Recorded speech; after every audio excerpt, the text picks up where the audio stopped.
اس نے جب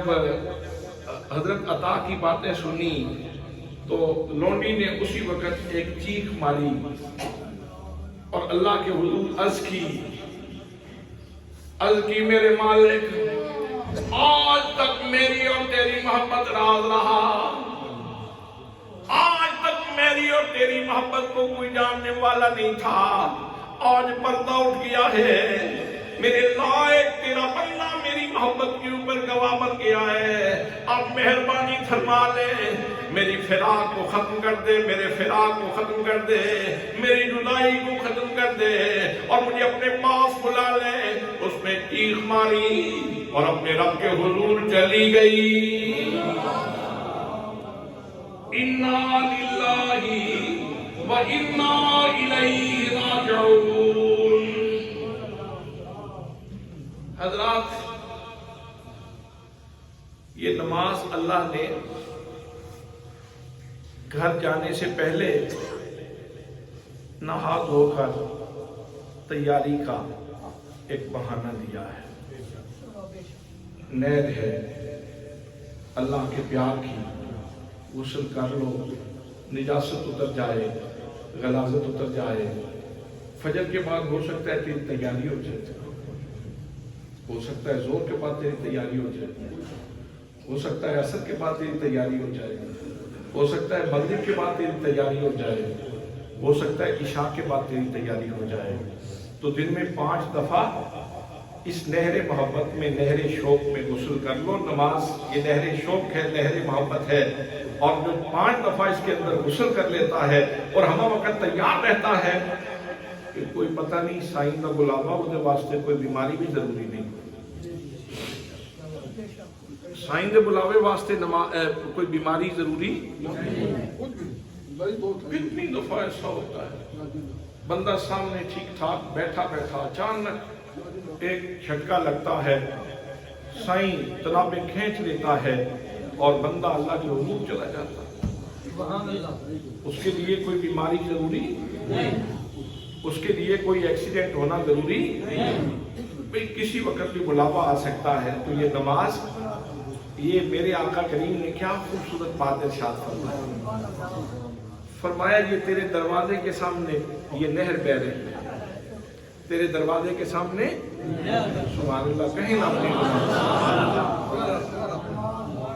کتنی پیاری بات ہے، کتنی خوبصورت بات ہے۔ یہ تیرے گھر کے سامنے سے اللہ کے شوق کی ایک نہر بہہ رہی ہے، اس میں غسل کر لو تاکہ تو کے اوپر کوئی غلاظت نہ رہے، نجاست نہ رہے۔ ہو سکتا ہے تیاری ہو جائے اور تیرے جانے کا وقت ہو جائے تو وہاں جا کے تو نادم نہ ہو، شرمندہ نہ ہو۔ اس لیے جب محبوب سے ملنے کے لیے جانا ہے، ادھر تیرا محب اور محبوب کا تعلق ہے، تو نے اس سے ملنے کے لیے جانا ہے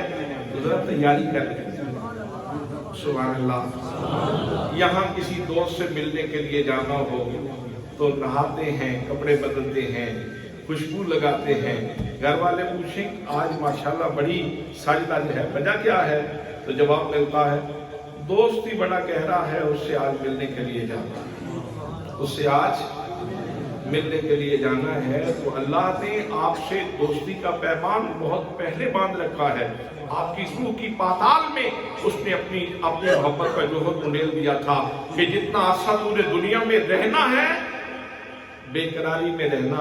میری بارگاہ میں انتظار میں رہنا۔ شام پئی میرا شام نہیں آیا، میری شام شام لگائی، شام ویلے واجہ شام نو مارا، جن شام شام کو لائی،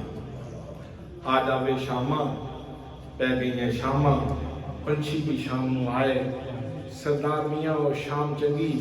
جس شام نو شام گل آئے۔ شام کا ایک معنی وقت شام ہے اور شام کا دوسرا معنی دوست ہے، اور بہت سارے خوش نصیب ایسے ہیں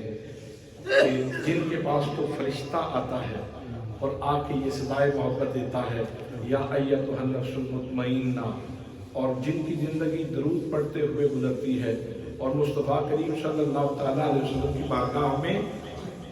نذرانے محبت پیش کرتے ہوئے گزرتی ہے، ایسے خوش نصیب بھی ہیں کہ اس وقت ان کے پاس محبوب آ جاتے ہیں، اور اس طرح ان کی روح کا نکلنا آسان ہو جاتا ہے، روح کا نکلنا آسان ہو جاتا ہے۔ دوستو، یہ نماز صرف چند ارکان کا نام نہیں، نماز ایک خوبصورت نہر شوق ہے جو تیرے گھر کے سامنے سے بہہ رہی ہے اور صدا دے رہی ہے، تو نے چلے جانا ہے، تیاری کر لے، نہا دھو لے، اور جس نے چلے جانا ہو وہ پھر ملاوٹ نہیں کرتا،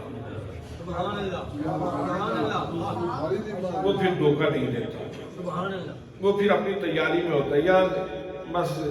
بس یار میں نہیں کر سکتا۔ آپ یہ بتائیں جس بندے نے عمرے پہ جانا ہو وہ بھی بندے سے کہتے یار معافی دینا، سارے بہن بھائیوں کے پاس معافی دینا،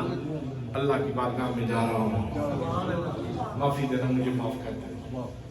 بڑی زندگی رونق میں تکبر میں گزری ہو، بشرطے کہ بندہ مسلمان ہو بندہ، تو جاتے ہوئے دوستوں سے بھائیوں سے کہہ رہا معافی دے دینا، کوئی غلطی شلطی ہو گئی تو معافی دے دینا، اللہ کی بارگاہ میں جا رہا ہوں۔ سبحان اللہ تو حضرات ہم نے اللہ کی بارگاہ میں چلے جانا، یہاں نہیں رہنا، چلے جانا ہے۔ تو نہر شوق میرے اور آپ کے دروازے کے سامنے سے بہہ رہی ہے، آئیے اس میں غسل کرنے کی عادت بنا لیجیے تاکہ روح دھل جائے، اس کی کثافتیں دھل جائیں، اس کی نجاستیں دھل جائیں، اور اس کے لیے یہ بہتر تب ہو سکتا ہے جب نماز کا ترجمہ اور تشریح آتی ہو، ترجمہ اور تشریح آتی ہو نا نماز کا، اس لیے کہ انسان کا دماغ اس سے افکار پھوٹتے ہیں، دل سے جذبات پیدا ہوتے ہیں، اور یہ افکار اور جذبات ایک نقطے پہ مرکوز کر کے زبان آگے ادا کرتی ہے، سبحان اللہ زبان نمائندہ ہے، یہ ادا کرتی ہے، لیکن ادھر سے افکار آتے ہیں، ادھر سے جذبات آتے ہیں، ہر لفظ کے ساتھ فکر بھی پیدا ہوتی ہے اور ہر لفظ کے ساتھ جذبہ بھی پیدا ہوتا ہے، اور یہ تب پیدا ہوگا جب آپ کو نماز کا ترجمہ اور تشریح آتی ہوگی۔ اس کے لیے میں نے ایک کتاب لکھی ہے، تمام معاشی، معاشرتی، سیاسی، اعتقادی، عملی خرابیوں کی اصلاح کا ادارہ نماز، وہ ضیاء القرآن میں لاہور سے ضیاء القرآن پبلیکیشن نے چھاپی ہے۔ میں یہ کسی مارکیٹنگ کے لیے یہ بات نہیں کر رہا، صرف آپ لوگوں کے بھلے کے لیے یہ عرض کر رہا ہوں، وہ نماز خرید لیں، وہ نماز پڑھیں، وہ ترجمہ و تشریح ہے نماز کا، تو امید ہے کہ ضرور آپ کی نماز کا نقشہ بدل جائے گا۔ اللہ کریم عمل کی توفیق نصیب فرمائے۔ وما علیہ الا البلاغ المبین۔